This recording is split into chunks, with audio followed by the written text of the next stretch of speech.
এখানে খাওয়াবো, 2-3 জন লোক এনে একটু করে দাও না, নতুন দোকান এখনো সেরকম বেচা কিনা হচ্ছে না।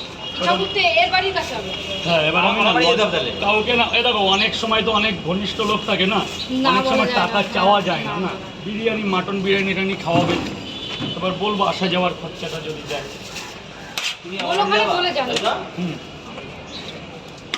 হ্যাঁ হ্যাঁ, তাহলে আমরা একসাথেই করবো।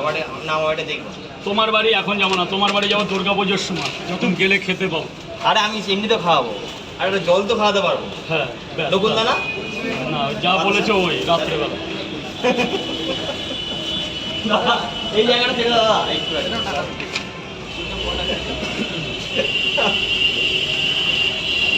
ইচ্ছাপুর দিয়ে তোমার বাড়ি কতক্ষণ লাগে? একটা স্টপে চলে যাও। ইচ্ছাপুর কোথায় যাচ্ছ সেটা বড় কথা। বিধানপল্লী। বিধানপল্লী থেকে আমার বাড়িতে 15 মিনিট লাগবে। কৃষ্ণনগর হাইওয়ে দিয়ে যেতে হয়? হ্যাঁ, কল্যাণী হাইওয়ে, ওটা নৈহাটির দিকে সোজা যাও। তুমি ওই গোপালটাকে বললে না? ঠিক আছে, অষ্টমী কিংবা নবমীর দিন যাচ্ছি। অষ্টমী দিন তুমি যাবা, আমি একটা নিয়ে আসবো। রাত্রের আয়োজনটা করো। কোথা থেকে বললে না তো ক্যামেরা? ওরে বাবা, দারুণ জায়গা। স্যার বলুন। এই পাশে একটু সরে যাও।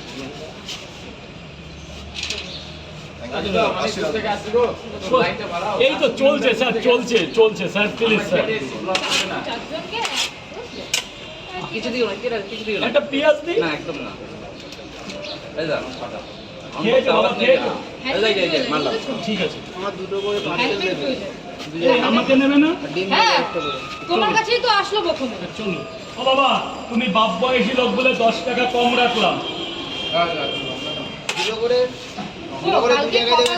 কালকে কপাল মুভি ওই ভিডিও ছাড়তে বলছে, ফোন করে রাত্রিবেলা। আচ্ছা, 50 জন, তাহলে এক ভিডিও 50 জন ছাড়বে। 1000 টাকার জন্য যদি আইডিতে কিছু হয়ে যায় তখন কে গ্যারান্টি দেবে?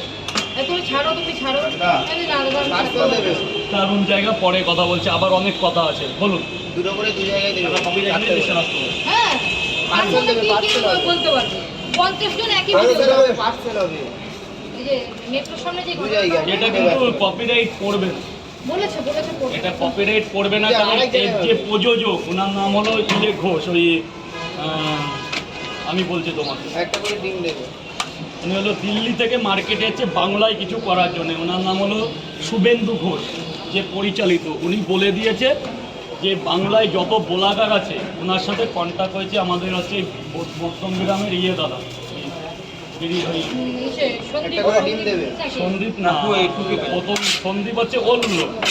আরে ওই যে অক্ষয়